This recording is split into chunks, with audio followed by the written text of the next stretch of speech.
అనుదిన అరుణోదయ స్తుతి కార్యక్రమంలో అనుదినము మాతో కలిసి దేవుని స్తుతిస్తున్న ప్రియ సహోదరి సహోదరులందరికీ మన రక్షకుడు ప్రభువైన యేసుక్రీస్తు నామములో హృదయపూర్వక వందనాలు తెలియచేస్తున్నాం.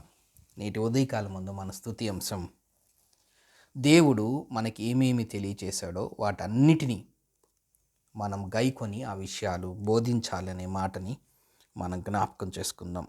దేవుడు బోధించినవన్నీ మనము బోధించాలి. మత్తయి సువార్త 28వ అధ్యాయం 20వ వచనాన్ని మనం జ్ఞాపకం చేసుకుందాం. నేను మీకు ఏ సంగతులను ఆజ్ఞాపించితినో వాటన్నిటినీ గైకొనవలనని వారికి బోధించుడి. ఇదిగో నేను యుగ సమాప్తి వరకు సదాకాలం మీతో కూడా ఉన్నానని వారితో చెప్పెను. ప్రియ సహోదరి సహోదరులారా, యేసు ప్రభు వారి యొక్క ఆజ్ఞల్ని మనం ప్రతిరోజు ఒక్కొక్కటి జ్ఞాపకం చేసుకోవటం దేవుడు మనకిచ్చిన ఒక గొప్ప ధన్యత. ఎందుకంటే మన రక్షకుడైన యేసుక్రీస్తు వారు మనల్ని రక్షించడానికి ఈ లోకానికి వచ్చి ఆయన జీవించిన జీవిత కాలంలో 33.5 సంవత్సరాల్లో ఆయన బోధించిన మాటలు చాలా ప్రత్యేకమైనవి.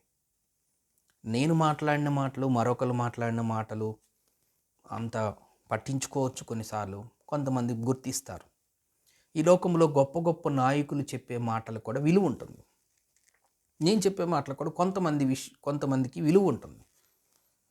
కానీ ప్రపంచం మొత్తాన్ని ప్రభావితం చేసింది యేసు ప్రభు వారి యొక్క బోధలు.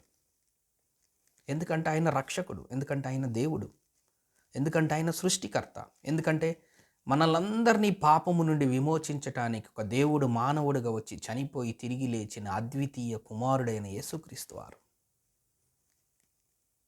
మరి అలాంటి దేవుడు చెప్పిన మాటల్ని జ్ఞాపకం చేసుకోవటం నిజంగా ఒక గొప్ప ధన్యత.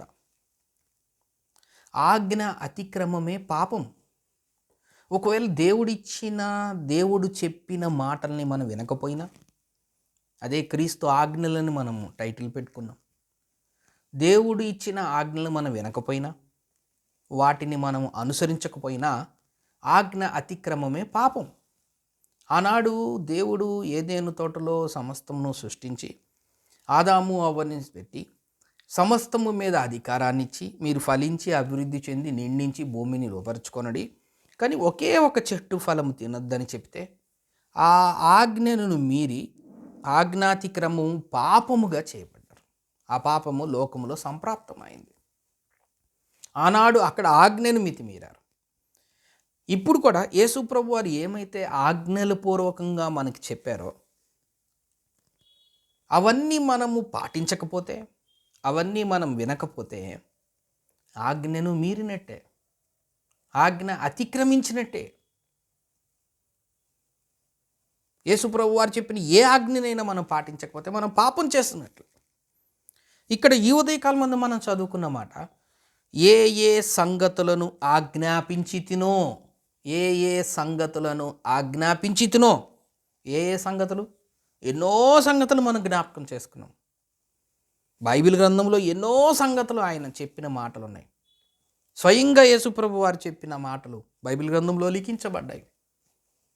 మత్తయి సువార్త నుంచి ఆయన మాటలు మనం యోహాను సువార్త వరకు, మత్తయి, మార్కు, లూకా, యోహానులో ఎక్కువ యేసుప్రభు వారి జీవితం, ఆయన చెప్పిన మాటలు అక్కడ రాయబడి ఉన్నాయి. మనం చదువుకున్న సంఘటన మత్తయి సువార్త 28వ అధ్యాయం చివరి వచనం, ఆ వచనంతో ముగించబడుతుంది. అంటే యేసు ప్రభు చనిపోవటం, సమాధిలో పెట్టబడటం. 28వ అధ్యాయం మొదటి విశ్రాంతి దినం గడిచిపోయిన తర్వాత ఆదివారంన తెల్లవారుచుండగా మగ్దలేను మరియు వేరొక మరియు సమాధిని చూడవచ్చు. ఇదిగో ప్రభు దూత పరలోకము నుండి దిగివచ్చి రాయి పొర్లించి దాని మీద కూర్చుండెను. అప్పుడు మహాభూకంపం కలిగెను. ఆ దూత స్వరూపం మెరుపు వలె ఉండెను. అతనికి వస్త్రం హిమమంత తెల్లగా ఉండెను. అతనికి భయపట్టు వల్ల కావలి వారు వనికి చచ్చిన వాళ్ళు వలె ఉండేది. దూత ఆ స్త్రీలను చూచి, మీరు భయపడుకుడి, సిలువ వేయబడిన యేసును మీరు వెతుకుచున్నారు అని నాకు తెలియను. ఆయన ఇక్కడ లేడు, తాను చెప్పినట్లే ఆయన లేచి ఉన్నాడు. రండి, ప్రభువు పండుకొన్న స్థలమును చూచి త్వరగా వెళ్ళి ఆయన మృతుల్లో నుండి లేచి ఉన్నాడని ఆయన శిష్యులకు తెలియజేయడు. ఇదిగో ఆయన గలిలయలోనికి మీకు ముందుగా వెళ్ళుచున్నాడు, అక్కడ మీరు ఆయన్ను చూతురు. ఇదిగో మీరు మీతో చెప్పితున్నాను. వారు భయముతోనూ మహా ఆనందముతోనూ సమాధి నుండి త్వరగా వెళ్ళి ఆయన శిష్యులకు ఆ వర్తమానం తెలుపు పరిగెత్తుచుండగా యేసు వారిని ఎదుర్కొని మీకు శుభమని చెప్పిన. యేసు ప్రభు ఈ లోకానికి వచ్చారు. అనేక బోధలు ఆయన తెలియచేశారు, అనేక ఆజ్ఞలు ఆయన మనకిచ్చారు. ఆయన మనందరి పాప భారాన్ని తీసివేయటానికి మనకు బదులుగా ఆయన శిలువ శ్రమలు అనుభవించి, శిలువలో ఆయన మరణించి సమాధి చేపట్టాడు. ఆయన చెప్పినట్లుగానే 3వ దినమున ఆదివారమున ఆయన మరణాన్ని జయించి తిరిగి లేచారు. మనుషులుగా ఆయన యొక్క శక్తిని గుర్తించలేక మగ్దలేని మరియ, వేరొక మరియ ఆయన సమాధికి వెళ్ళి చూసినప్పుడు అక్కడ యేసు ప్రభువారు సమాధిలో లేరు. దూత స్వరూపములో ఒకరు వచ్చి చెప్పింది, ఆయన గురించి మీరు ఎతుకుతున్నారు, ఆయన ఇక్కడ లేరు. ఆయన చెప్పినట్టుగానే ఆయన మరణాన్ని జయించి తిరిగి లేచాడు, చనిపోయి తిరిగి లేచాడు.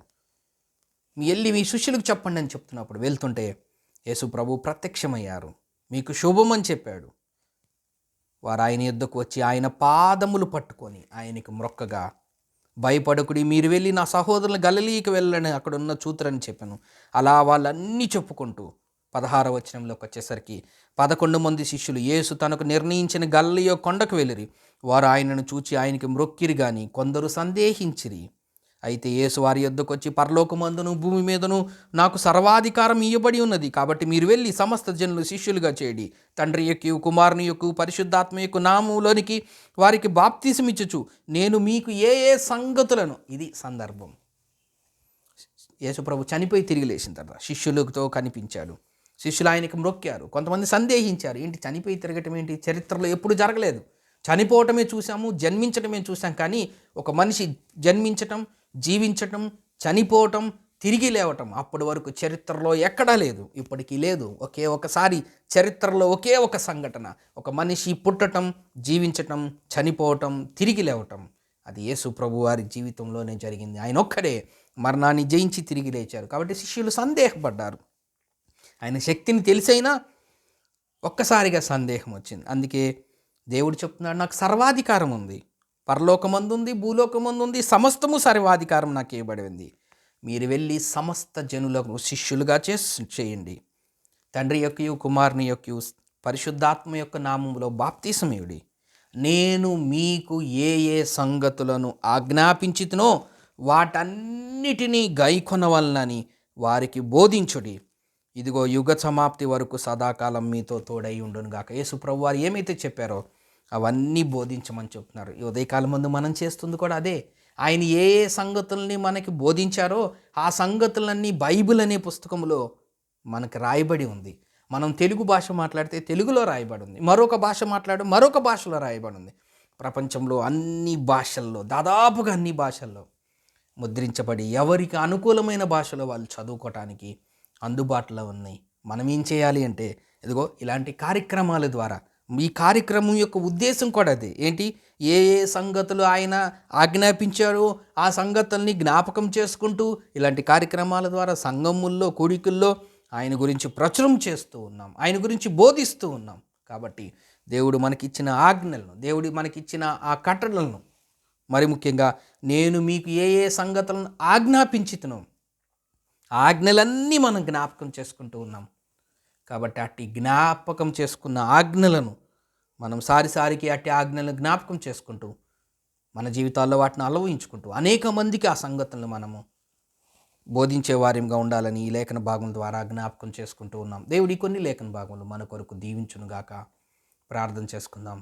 ప్రేమగల తండ్రి, నమ్మకమైన మా దేవ, మీరు ఏ ఏ సంగతులు ఆజ్ఞాపించారో వాటన్నిటిని మేము గైకొని అనేక మందికి బోధించారని మీరు మాకు ఇచ్చిన ఇటు ఆజ్ఞను జ్ఞాపకం చేసుకుంటూ యేసుక్రీస్తు నామమున స్తోత్రం చెల్లించి ప్రార్థన చేస్తున్నాం తండ్రి. ఆమెన్.